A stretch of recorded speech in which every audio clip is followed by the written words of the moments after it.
Welcome to Safety Chats, a podcast from Portside Safety and Compliance by Baldwin. Each episode brings real-world experience, practical insight, and honest conversations about safety in aviation and beyond. Let's get started with this week's Safety Chat. We are back with another episode of Portside Safety by Baldwin Safety Chat. I am Anne-Marie Sollazzo, joined by Todd Thomas and Ryan Smith, and today we are talking about the normalization of deviation in your operation. So, Ryan, take it away. Hello, everybody. So, normalization of deviation, when you hear a term like that, you wonder, what are we even going to be talking about, right? So, what that really is, it's really simple, right? It's those shortcuts. It's those, hey, this is how we do it here kind of moments. And we've all seen it. I'm sure Todd, I'm sure Anne-Marie, I'm sure you've seen it in your time in and out of the safety department. For me, it was when I first started in the military. Situations, you show up to a new location and you're getting taught something, and you're getting taught by the manual how to do a procedure. And during that procedure, your trainer will stop and say, we don't do this step here. We have a different step, or we do it this way here. That's the deviation. And you can see it all over. It's not just in maintenance. It's in ops. It's in admin. It's in generalized jobs or positions all over the world where this happens. It's a really common trait amongst working environments. Anne-Marie, Todd, what have y'all guys seen so far through your careers? Yeah. No, Ryan, good points here just to start us out. And I think I would say this normalization of deviation that usually doesn't start with someone trying to be unsafe. So it's usually those small things. I think you mentioned earlier, maybe a workaround, a shortcut. Yeah. Somebody skips a step.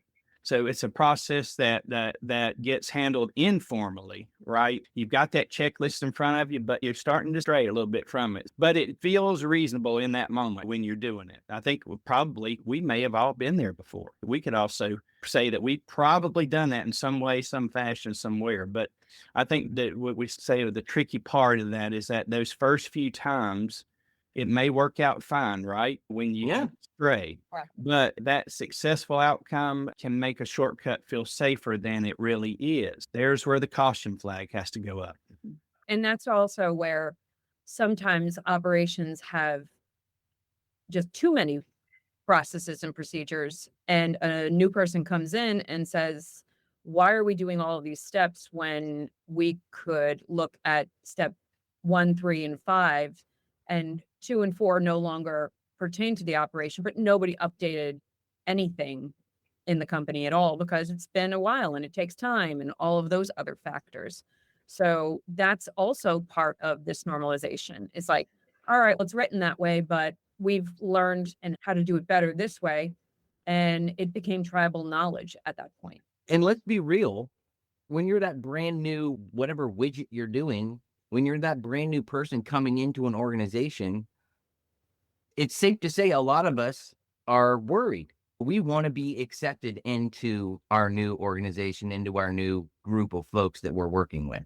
I think Ryan's talking about himself, possibly. Exactly. Well, I mean, I would be lying if I said I wasn't worried when I came onto this, Sure. Because we all worry about that. We all worry about fitting into our new tribe, right? Our new group. Do point. And, you have to fight that urge to not want to speak up when you see stuff like that. Yeah. When I was younger, that was part of the culture. You just didn't say anything. When somebody older than you told you that was the way it was, even if you read it in black and white that they were wrong, you were reluctant to speak up because you wanted to make sure that you didn't cause any waves in the very beginning. Yeah. Right. The culture. Yeah, there you go. Mm-hmm. And, when we're talking about this deviation, the biggest risk to this whole thing is it's so easy to do. It's so easy to just go with the flow and not raise a stink, not raise the question, and just kind of ride the waves. But I'm telling you from experience, you can't do that. And I know you guys know that too. You can't do that. You have to raise the alarm when necessary. If the deviation is something that is a real change the manual. change the directive that you're having to work off of. If it truly is a good thing, look into it and change it. Use your change management. Yeah. Use your change management and go through the process and make sure you're not developing any new risks. And if the risk is not there, change it. Yep. So you don't have to deviate anymore. Yeah. That's what the SMS is all about, is to say, Yes. hey, we see something here. We looked at it. We've been down the path of doing it this way, tribal knowledge wise, but the manual, it doesn't match up and things changed. So how can we use our SMS to actually get to that point? And there's several different ways that I know you're going to talk about. So let's keep going. Yeah, we'll dive into some quick examples here, just so people can understand on the operational standpoint of where you can expect to see these deviations happen, right? We'll talk about checklists, right, for both pilots and maintenance, and even admin. Some admin work is going to have checklists, right? Yeah. You want to look at those checklists. When you're performing a checklist procedure, you need to be following it verbatim. Do not follow company, this is how I do it, this section kind of mindset. You need to stick to what's in the manual, what's in the checklist, until you can do that proper change management and identify any risk before you change it to the way the new process needs to be. I know that's what makes it so subtle there, Ryan. Yeah, the checklist is still there, right? But it stops doing its job if we treat it like a memory exercise. Now, there are some things in the cockpit we know that you have to commit to memory, but for the most part, the checklist is there for that reason and should be used. And so, yeah, agree with you. And as we talked about the why to this, why does it happen? It's not like these people are trying to be unsafe. I don't think anybody comes into a job and says, you know what, I'm just going to do this as willy-nilly and as stupid as I want to do it because I'm getting paid. Nobody comes into a job thinking that way. Yeah, I agree. Yeah, people come into a job and they want to do the best possible work they can. And they don't want to do anything unsafe. They want to do everything as safely as possible. But like I said earlier, it's all about when you see these issues, these small little issues, when you start seeing them, you need to raise the alarm. And you don't have to be Timmy Tattletale and go around and freaking out about it.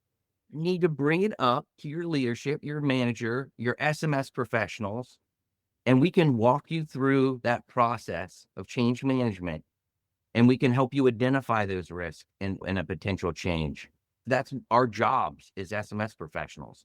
And that should be your AE's mindset. He or she more than willing to allow that culture to thrive. And they should be cheerleading that process. We got to be careful not to get into the mindset that just because something was successful, right? You had a deviation and it was successful, but it doesn't mean that it was safe. Sure. So we have to be real careful about as we venture into those areas. Well, you have the one-offs, emergency situations, or you had to change the path because you had a roadblock that get done. And as pilots, there is that leeway to do that. But in the day-to-day startups and the regular old, and sometimes it's boring. Checklists are boring. They get routine. And you have time pressure that's now on your back. You got to get somebody somewhere fast. That's where you kind of got to slow down and say, wait a second. We did this the last time and we got away with it, that kind of a thing. You have to be very cognizant of if you happen to do it one time or two times and you go, maybe we should rethink it because it becomes normal. Yeah, we usually think of a deviation as just one time. Okay, we deviate every time. But there's the problem. Then the next time, okay, then you're starting to normalize it like we're discussing today. Well, yeah, we started touching on this, the operational pressure side of the house, right? A lot of reasons. And I lived this world for 23 years. Yeah, and for us, these one-off kind of deviations in the Air Force, we had this thing called red balls. And basically what a red ball is during your sortie generation, you're starting up all your aircraft, and it can be 18, 21 aircraft, whatever. You're starting up all these aircraft. And of course they break. Just like any other piece of machinery, you're not going to have every aircraft that is going to run perfectly. Something happens. Either it won't start or you have avionics issues, you name it. A whole myriad of things can happen during these events. And we have these events called red balls. And basically what that is, it's a expedited maintenance action for an aircraft to get it to generate till we can get it out the door. We can get the sortie, we can launch it. And while these are happening, they're very time sensitive because we have very small windows of when we can get these aircraft out. And you can bet your butt, me included, I'm ashamed to say it, but you can bet your butt that there was all sorts of shortcuts happening during those red balls. Oh, and operational pressure, right? It's that pressure to get the mission done. Oh, yeah. It is very hard to mitigate it.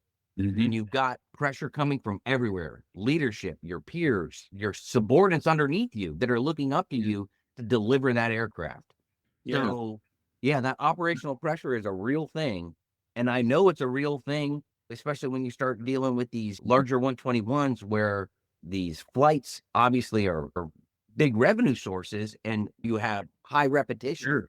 There's a lot of pressure to get those aircraft in the air to get that revenue going. Yeah. So Also, 135 world. You oh know, yeah, 135 world, same thing. you got to make it. The sale is there, and if you jump through hoops to even get the sale, starting at the scheduling side of it, the sales scheduling interface of saying, can we even do this? Let's look at all the numbers, all of this crewing, all of everything, permits. It starts at the very beginning of planning. You can see where that operational pressure to get it done is going to have those things. Oh, we pulled it off the last time. We could do it again. Yeah. Oh, and that's where it becomes normalized, right? It's the same thing with those red balls that I was working. You do it so many times. Not only is it normalized in your head, it's normalized, most importantly, in your leadership's head. Yeah. Now, how can we change that mentality? How can we guide people into changing that? You've got to be able to name that drift. You have to be able to identify it, right? So you, as that new person, when you're first coming into a new organization, you need to feel, and the company needs to provide a culture where you feel empowered to call things out that you have questions on. Yeah. Yeah. Now, yeah. now, you might not be right on some things, but they should give you the power to say, hey, we want you to be frank and open with us. If you see something that is weird, question it and let's talk about it. And I can explain why we do things. And then in my explanation of why we do things, maybe I, as the mentor, realize, oh my God, like this is kind of off. Like we need to adjust this. Yeah. So it's having that culture, just like we always talk about in all these podcasts, right? That positive safety culture. You want that culture in place, and it's very important to have that culture in place. You want to get to the point where they're able to ask the questions, right, Ryan? Are we getting comfortable with something we should have questioned before? Slowly moved away from that standard. Is this still a one-off or has it become normal?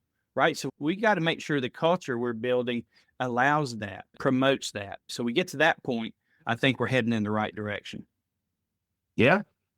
Definitely. Yeah. And I mean, some strategies that I've seen in the past that have worked really well, like we talked about, was that transparency, right? You've got to have a culture where it's transparent. That's key. And that's number one. We hit on it earlier about the fresh eyes audits, and they're not necessarily audits like we think of IEP audits or those kind of audits. Think of it like inviting your team member, invite somebody that's not even from your team.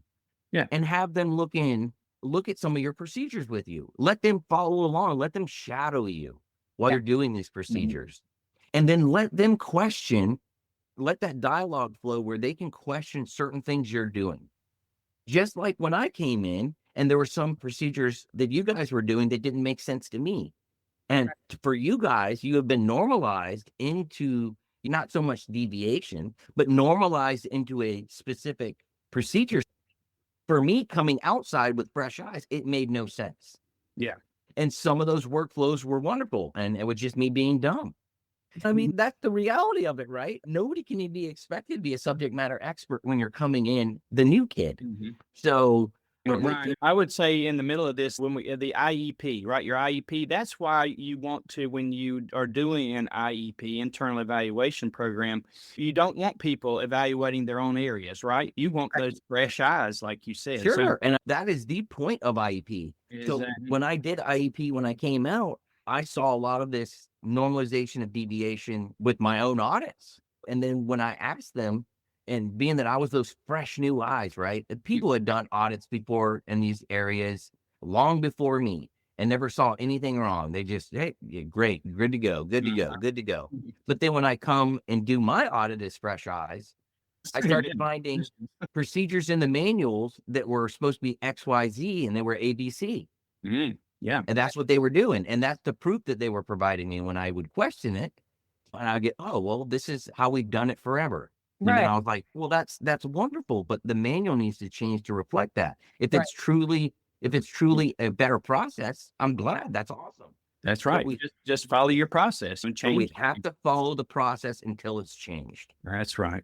Yeah, that's true. Exactly. So another big thing here is we have to be able to standardize the why. We have to ensure all the procedures are coupled with the why behind it. You don't want your employees to be confused. You want them to have a good guideline to use, especially when they're first coming on, right? So when they're having those questions, you can already explain to the why, why we do it this why way. we do things, why we're this way. That kind of leads into, it makes everybody think and stop in your tracks. And all right, well, let's pause a minute. Yeah. The old empower the pause. Yes. Yeah, because again, the whole goal is to break that normalization, right? So these are steps that'll put that break in there. It'll stop it. The idea is to turn it in the correct direction. So yeah, these are some great strategies, Ryan, that you're bringing up. Yeah. And then to close it out. So just like in everything else, when you're doing an audit, when you're doing an investigation, any of the SMS things, the awesome events that we do in SMS, or in life in general, right? You could relate this to life. You want to close the feedback loop, right?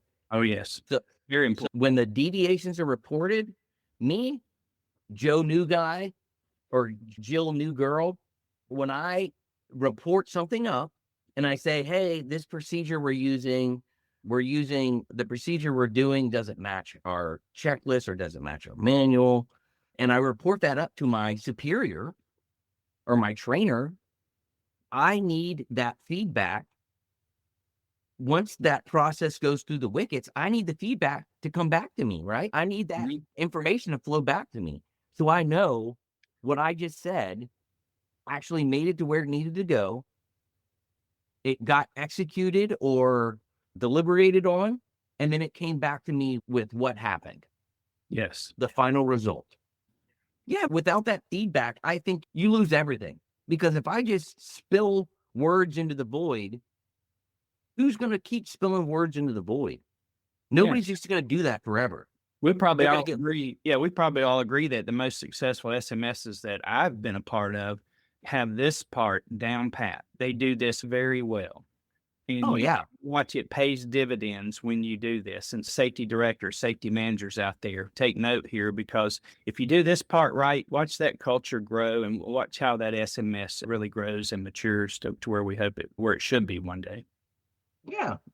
Yeah. I think this was an awesome conversation. It's kind of near and dear to my heart. Realistically, I know our listeners have experienced this because we all have. This is a daily part of life. Yeah. We all normalize shortcuts. Yeah. And that's what we have to fight against, right? That's what we have to be able to see and acknowledge those shortcuts and take action to get rid of them. Yeah. Or make them integrate them. And walk the walk, talk the talk. Yeah. You got to walk the walk and talk the walk. walk. Always say, walk your talk. Yeah. Walk your talk. This was an amazing conversation, as always, with my teammates. I want to thank our listeners for listening in to the Portside Safety by Baldwin podcast. If you got something out of this conversation, share it with somebody on your team, because better conversations lead to better operations. We'll see you next time. This podcast is brought to you by Portside Safety and Compliance by Baldwin, the leader in safety management for the transportation industry. Since 2004, Baldwin has been providing state-of-the-art solutions and 24/7 support to the aviation and transportation industries. Baldwin's clients include all sizes and types of transportation operators. Baldwin provides safety and related business services to commercial, charter, medical transporters, FBOs, MROs, airports, flight schools, UAS operators, firefighters, OEMs, ground transport operators, and others. Visit baldwinsms.com to discover how Baldwin can enhance your organization's safety program.